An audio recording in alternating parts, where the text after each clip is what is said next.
Graça e paz, tudo bem com vocês? Estamos aqui para mais um Promessas de Esperança e é sempre bom ter a sua companhia para juntos refletirmos na Palavra do Senhor. Como eu sempre peço para vocês, estamos iniciando aqui o nosso programa.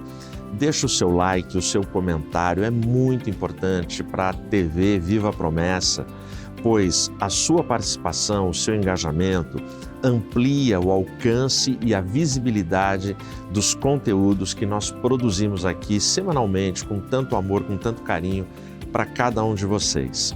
Compartilha também esse link agora, nesse momento. Pega aí o seu celular, compartilha nas suas redes de WhatsApp, nos seus grupos, no seu Face, para que mais pessoas possam vir agora assistir e acompanhar. Você que assiste depois, graça e paz para você também, nosso abraço para você e independente de você estar assistindo outro dia, em outro horário, na madrugada, fica com o nosso abraço e o nosso pedido para você também. Deixa o seu like, a sua curtida, o seu comentário, isso ajuda demais a nossa programação. Legal? Bom, hoje eu quero refletir com vocês sobre o seguinte tema, os 3 rios. Fica aí com a nossa vinheta, na sequência eu volto para refletirmos juntos.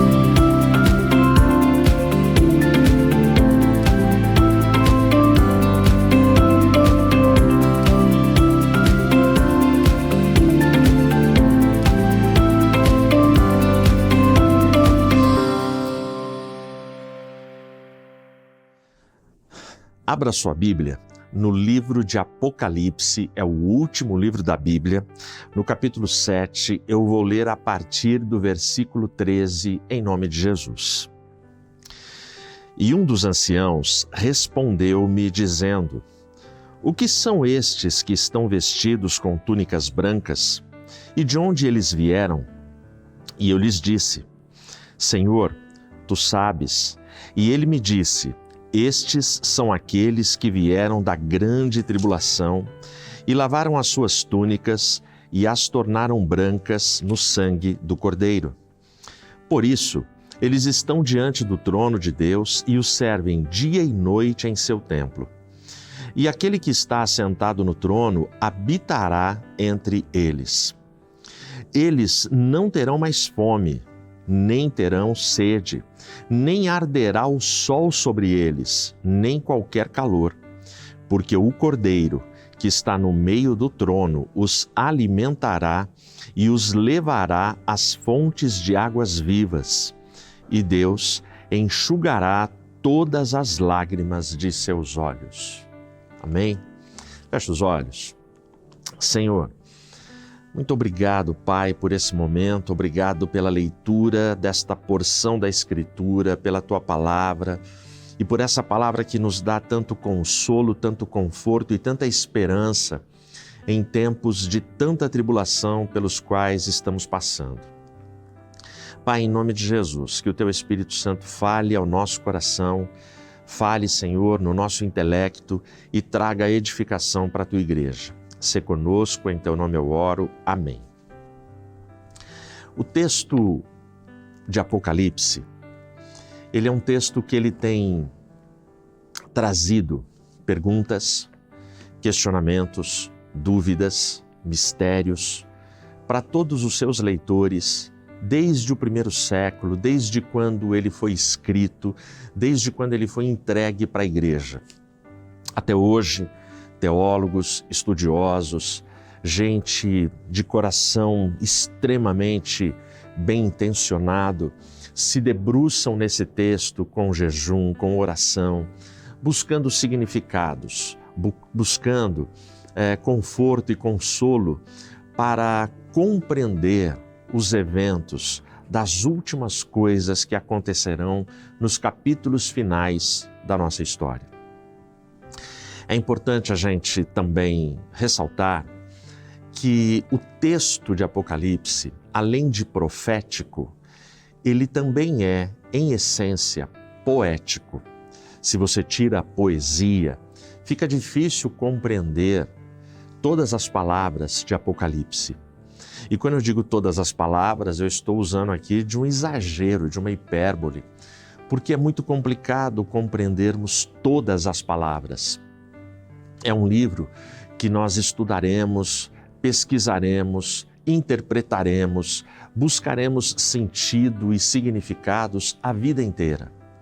O bom é que o Espírito Santo nos dá revelações, nos dá compreensão, nos dá entendimento para encontrarmos alívio, descanso, paz e esperança neste texto. Especificamente aqui nesse trecho que eu li, fala sobre a visão dos mártires na glória. E aí usa a expressão na resposta, né? Quem são estes, vestidos de túnicas, de vestes brancas? De onde eles vieram? Tu sabes, Senhor. Eles vieram da grande tribulação. Grande tribulação que é um dos temas que se prega, que se estuda, que se fala muito hoje em dia e de séculos que esse tema vem sendo falado. O fato é que uma tribulação, ela é um estado, é um momento na nossa vida que se sobressai, se sobrepõe, que ultrapassa os limites do que nós compreendemos como sofrimento. A tribulação, ela é aguda, a tribulação, ela machuca, ela esmaga, ela massacra, ela tritura, ela prova. E quem ultrapassa, quem sobrevive, quem suporta, quem vence a ela, são aqueles que resistem, são aqueles que se mantêm fiéis, são aqueles que confiam no Senhor, que entregam toda a sua vida, a sua alma, os seus pensamentos, o seu ser nas mãos do nosso Deus. E é na perspectiva da poesia que eu quero olhar para esse texto com você. Ele fala exatamente isso. Estes são aqueles que vieram de grande tribulação. Eu não estou tão preocupado nesse momento em interpretarmos a chamada grande tribulação do planeta universal que esse mundo vai passar. Não é sobre isso. Eu quero provocar você para que a gente medite na nossa tribulação, na nossa dor, no nosso sofrimento atual. O seu aí na sua casa, o meu na minha casa, na sua igreja, na minha igreja, na região onde nós estamos, e o nosso sofrimento no planeta que vivemos, no país que vivemos, no estado que vivemos. Tribulações. As notícias são de muitas tribulações nesses tempos. E o texto traz poeticamente o conforto que existirão pessoas que vão sobreviver, ultrapassar e vencer grandes tribulações. E eu proponho exatamente refletirmos sobre 3 rios. O primeiro, Rio Grande do Sul. Rio Grande do Sul que enfrenta uma das piores calamidades, uma das piores tragédias da sua história. Foi lá em 40 que eles tiveram uma grande enchente. Em 2023, outra grande enchente. E agora uma em escala assim, que provoca o interesse e a curiosidade da comunidade mundial. Imprensa do mundo inteiro está falando e está cobrindo os acontecimentos que estão acontecendo, que estão se desenrolando ali no Rio Grande do Sul. Muito triste as imagens, você já deve ter visto imagens. Eu li de pessoas que elas dizem, não aguento mais ficar vendo as imagens do Rio Grande do Sul. E por quê? Elas dizem que olhar para aquelas imagens traz depressão, traz tristeza e elas se sentem mal. Eu consigo compreender essas pessoas e eu as respeito, embora quando eu olho para esse tipo de crítica não concordar muito, porque olhar para essas imagens também me incomoda. Também não é prazeroso olhar as imagens das águas subindo, das cidades sendo destruídas, crianças morrendo, famílias inteiras, casas sendo levadas. São imagens que não trazem nenhum conforto.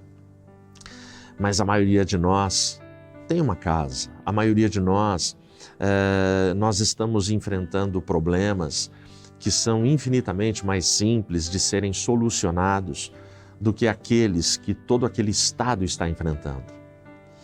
O Rio Grande do Sul tem propiciado para a gente histórias e testemunhos de superação que são incríveis.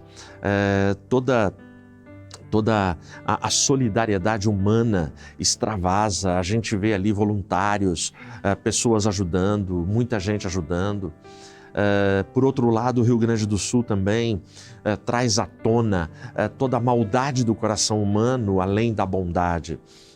A guerra de interesses, a guerra das narrativas políticas, cada um querendo ter a razão, cada um querendo ser melhor, cada um querendo ser o mais bonzinho, aquele que faz mais boas ações, cada um se autopromovendo.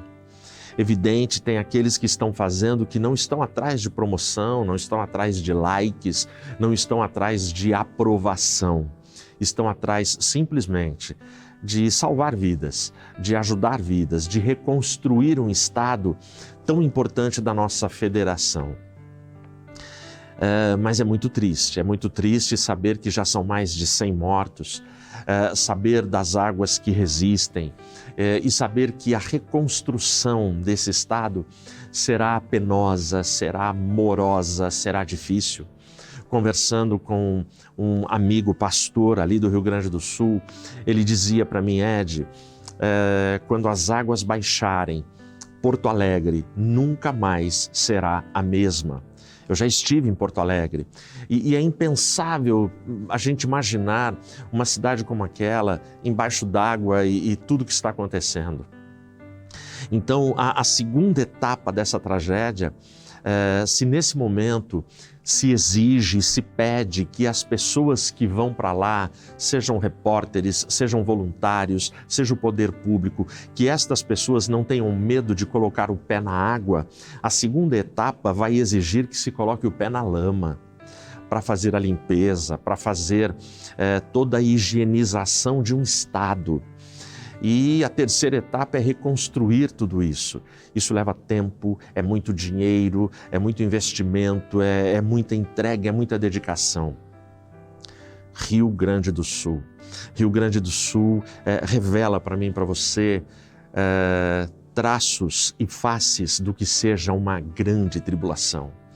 Revela para a gente uma fotografia do que é uma tribulação no seu estado caótico, no seu estado absurdamente exagerado. Quem são estes?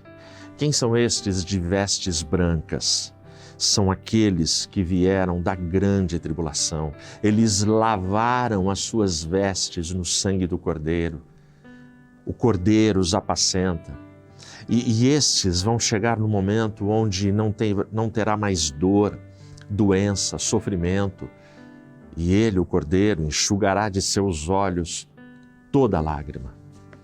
É incrível esse texto, é incrível a poesia desse texto. E aí eu saio dessas lágrimas do último verso desse texto para o segundo rio, Rio Grande do Sul. O segundo rio que eu quero refletir com você é Rio de Janeiro. É incrível. Enquanto lá no sul nós estamos assistindo, orando, chorando, sofrendo, cada um do seu jeito, na sua capacidade, no seu limite, na sua intensidade, dedicando a sua oferta, o seu esforço para ajudar aquele estado, para ofertar para aquele estado da forma que é possível ofertar. Enquanto a gente vê uma enchente de uma catástrofe natural, a gente tem nas praias de Copacabana uma enchente de imoralidades no show daquela que é chamada de rainha do pop. Lamentavelmente, nós tivemos ali um investimento dito pela imprensa da ordem de 60 milhões de reais para um evento regado a satanismo, ocultismo, pornografia. Isso tudo transmitido ao vivo por redes de televisão, com patrocínio de banco, com patrocínio de grandes investidores, com patrocínio de dinheiro público para levar para as casas, para as famílias, para toda uma geração sofrida, adoecida e escrava do vício, escrava do pecado, uma geração de jovens que vai se perdendo, que vai se perdendo, que vai se perdendo, para levar essa decadência.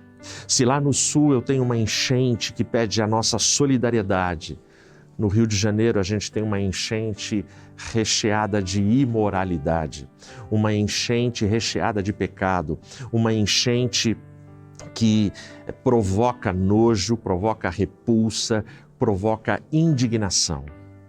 Zero surpresa no show da chamada Rainha do Pop. Se você pega a carreira dela, a vida toda, os shows dela, os clipes, as performances, sempre tiveram essa temática e essa conotação. E aí fica maior a indignação. Se eu já sei que o conteúdo é esse, por que é que eu vou patrocinar este conteúdo? O que a enchente de imoralidades do Rio de Janeiro não previa, não imaginava, é que na mesma época, na mesma data, teria uma enchente natural no Rio Grande do Sul. Porque aí as coisas ficaram estampadas e escancaradas. Qual é a sua prioridade? Você vai ajudar quem está morrendo ou você vai ajudar a matar os valores, a decência e a moral de toda uma geração? Qual é a enchente que você vai dar cobertura, que vai te importar? Para que lado você vai olhar? O que é que vai te levar ao altar da oração? Qual é a enchente que vai fazer você buscar ainda mais o Senhor, buscar a santificação e procurar compreender o tamanho da tribulação que nós estamos passando? Rio Grande do Sul e Rio de Janeiro. Esses dois grandes rios, eles ficaram expostos como dois grandes outdoors para que a gente pudesse olhar para as escolhas, os comportamentos e as preferências da nossa sociedade. Lamentavelmente, a gente teve que ouvir muitas coisas absurdas. Dentre elas, eu destaco uma de uma pretensa celebridade que veio a público dizer o seguinte: o show do Rio de Janeiro trouxe cura para a nossa nação. Quando eu ouvi essa frase, eu não acreditei. Como assim trouxe cura para a nossa nação? E a dita celebridade que disse isso estava com a sua família, as suas crianças, os seus filhos, assistindo tudo aquilo. Que cura é essa? Onde que ele viu cura ali? Na verdade, o que um show daquele traz é ainda mais decadência, degradação, deterioração, destruição. Ele adoece toda a psique emocional de toda uma geração. Isso definitivamente não é cura. O único que pode trazer cura para a nossa nação, para o mundo que nós vivemos, é aquele para o qual nós clamamos todos os dias: Maranata, Maranata, ora vem Senhor Jesus. Portanto, esses dois rios, eles se colocam lado a lado nesse momento da história do nosso Brasil. São duas enchentes. Uma provoca, como eu disse, solidariedade e empatia, ajuda e oração. A outra enchente provoca indignação, provoca repulsa, provoca sentimentos que trazem angústia e tristeza na nossa alma e no nosso coração. Por outro lado, independente dos sentimentos de repulsa, de angústia e de tristeza, nós também devemos ir ao altar da oração em solidariedade pelos dois rios. A gente também precisa orar pelo Rio de Janeiro, porque eu quero crer que naquele mar de gente que pisoteava as areias da praia de Copacabana, tem muita gente ali para ser salva. O Cristo que nós servimos, o Cristo aqui do Apocalipse, aquele que habita no trono, aquele que traz a lavagem para as vestes dos santos da tribulação, através do seu sangue, ele derramou o sangue por toda a alma, por todo o ser humano, por todas as pessoas. Todas as pessoas que estavam ali e que gostam daquele tipo de conteúdo são alvos da graça de Deus e pessoas que podem ser transformadas, impactadas e salvas pelo Evangelho. Nós não perdemos a nossa capacidade crítica e o nosso filtro para discernir o que é de Deus e o que não é de Deus. Mas o fato de você perceber que existem coisas ali que não são de Deus, não elimina a necessidade de clamarmos por aquela gente, de crermos que muita gente ali pode ser alcançada, transformada e salva pelo Cristo do Evangelho. Portanto, famílias inteiras estão sendo arrastadas ou pelas águas, ou estão sendo arrastadas pelas águas das imoralidades que se pratica nesse tempo, com aval, aprovação e incentivo das nossas chamadas celebridades, influencers, formadores de opinião e, pasmem, das nossas autoridades. Não deveria ser assim. E é evidente que não são todos assim, mas muitos trabalham a serviço do mal, infelizmente, dramaticamente, drasticamente. Mas e eu e você? Eu e você estamos envolvidos nessa história, nós estamos envolvidos nesse cenário. Eu tenho a minha família, você tem a sua família. Eu tenho famílias para as quais eu ministro semanalmente, juntamente com a Rê, com a minha esposa. Você tem famílias para as quais você ministra. E aí a gente precisa, poeticamente, humildemente, olharmos para um texto como esse de Apocalipse. E estes? Quem são estes? Eu quero estar entre eles. Eu oro para que você esteja entre eles. Eu quero poder também ter a experiência diária do sangue de Cristo, tornando brancas as minhas vestes, tornando brancas como sendo o branco símbolo de santidade ao Senhor, de adoração ao Senhor, de obediência ao Senhor, de submissão à sua palavra, de rendição à sua vontade, à sua soberania, ao seu plano para a minha vida. E o terceiro rio? O terceiro rio, eu vou ler ele aqui para você. Você sabe que na Bíblia nós temos 4 capítulos onde tudo acontece de forma perfeita, sem pecado. São os 2 primeiros capítulos da Bíblia, em Gênesis, e os 2 últimos de Apocalipse. E eu vou ler para você no capítulo 22 de Apocalipse, que é o último capítulo da Bíblia, o versículo 1. E ele mostrou-me um rio puro de água da vida, claro como cristal, que procedia do trono de Deus e do Cordeiro. Esse é o terceiro rio. É esse rio que eu e você precisamos. É esse rio que sacia a nossa sede. É esse rio que nos alimenta. Eu me lembro de um louvor que foi muito cantado nas nossas igrejas e nas variadas denominações no Brasil inteiro. Há alguns anos atrás, existe um rio, Senhor, que flui do teu grande amor. Essa letra foi inspirada nesse trecho. Essa letra foi inspirada nesse trecho, que é profético e é poético. Que aqui tem uma narrativa da cidade santa. E aqui vem essa expressão, ele mostrou-me um rio puro de água da vida. Ou seja, água que verdadeiramente sacia a nossa sede, nos dá paz, nos dá esperança. Claro como cristal, que procedia do trono de Deus e do Cordeiro. Aí a gente volta aqui no capítulo 7. É muito interessante que o capítulo 22, ele já está narrando um mundo sem pecado. E aqui no capítulo 7 eu estou num mundo com pecado. E olha como termina aqui o capítulo 7, a leitura que eu fiz. Porque o Cordeiro que está no meio do trono os alimentará e os levará às fontes de águas vivas. E Deus enxugará todas as lágrimas de seus olhos.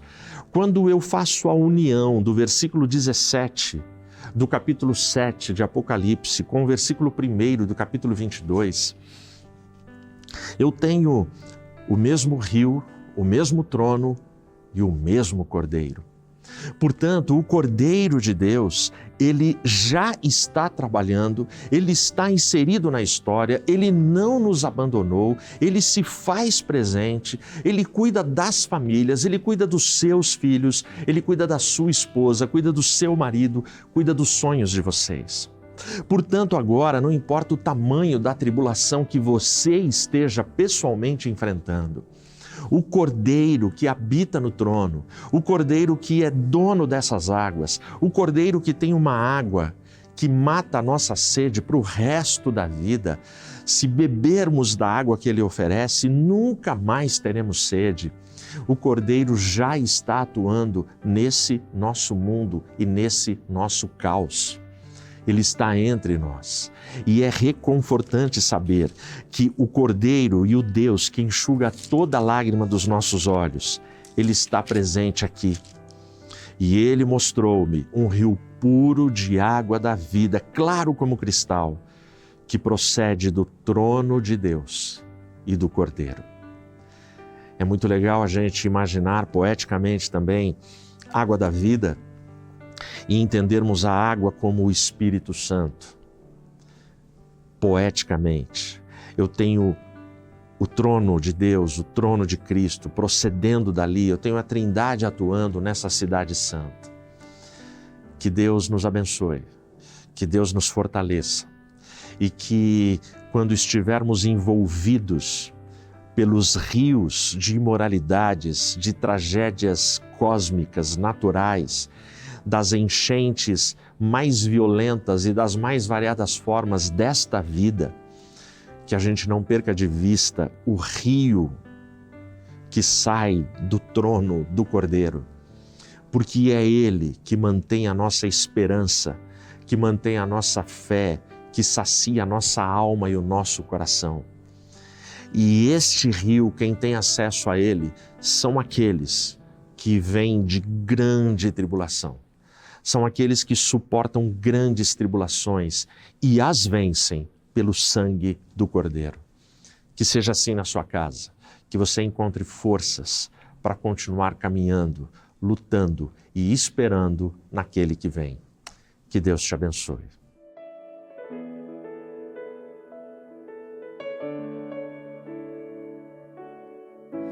Pai nosso que estás nos céus, santo é o teu nome, perdoa os meus pecados, me ensina a perdoar também das tuas bênçãos. Eu preciso cada dia pra viver. Teu é o poder, o reino e a glória pra todos sempre.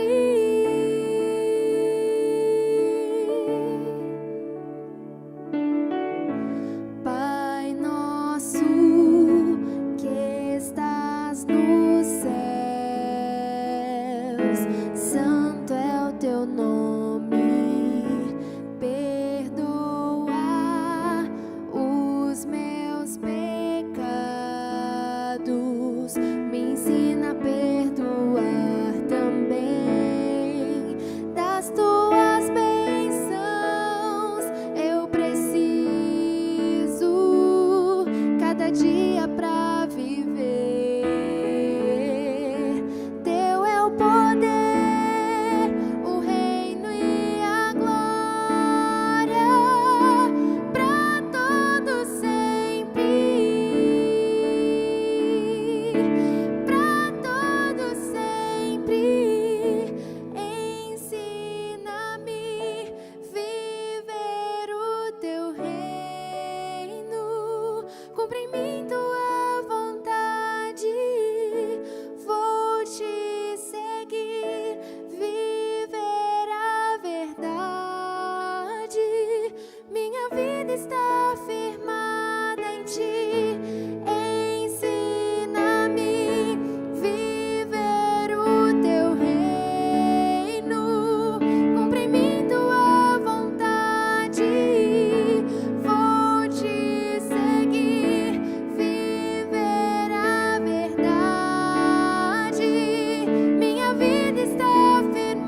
das tuas bênçãos. Eu preciso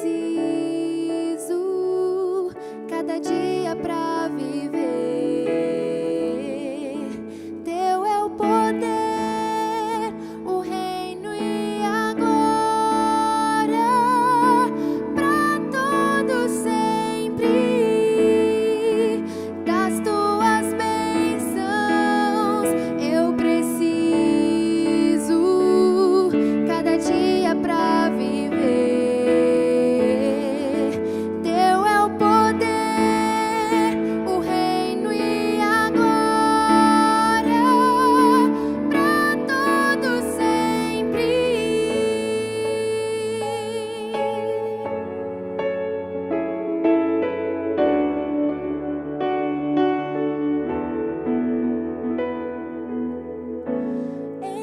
Ensina-me viver o teu reino, cumprindo a vontade.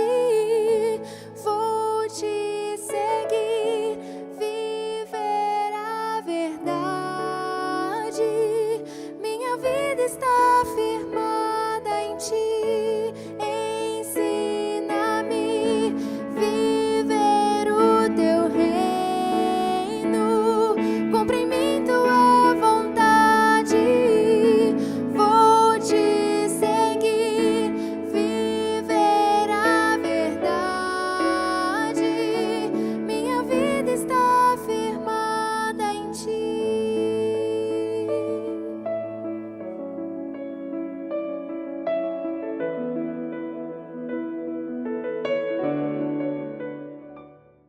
Glória a Deus por esse tempo, glória a Deus pela reflexão na palavra, pelo louvor que acabamos de ouvir. Glória a Deus pela sua vida, pela sua casa e glória a Deus por todas as tribulações que a gente enfrenta. A maioria delas a gente não explica, a maioria delas a gente não compreende por que é que elas estão acontecendo e por que é que nós estamos envolvidos nelas. Mas o fato é que nós temos a confiança no Deus que manda nas tribulações, no Deus que está acima das tribulações, no Deus que pode nos livrar e nos fazer vitoriosos apesar das tribulações. É para esse Deus que a gente vai orar agora. Ora comigo aí na sua casa. Santo e poderoso Deus, glorificado e exaltado seja o teu nome. Pai Santo que estás nos céus, não deixes, Pai, que nunca falte na nossa jornada e caminhada, nos nossos desertos, nas nossas angústias, a água pura, a água que vem do rio da vida, que sai do trono do Cordeiro. Nos alimenta, sacia a nossa sede, sacia a nossa alma. Abençoa teu povo, abençoa as famílias que aqui estão e nos guarda, Senhor. Nos guarda apesar de todas as enchentes imorais, catastróficas deste mundo e deste tempo. Que a gente tenha discernimento para seguirmos firmes nos teus caminhos. Sê conosco, em nome de Jesus eu oro. Amém. Amém, Deus te abençoe e até semana que vem.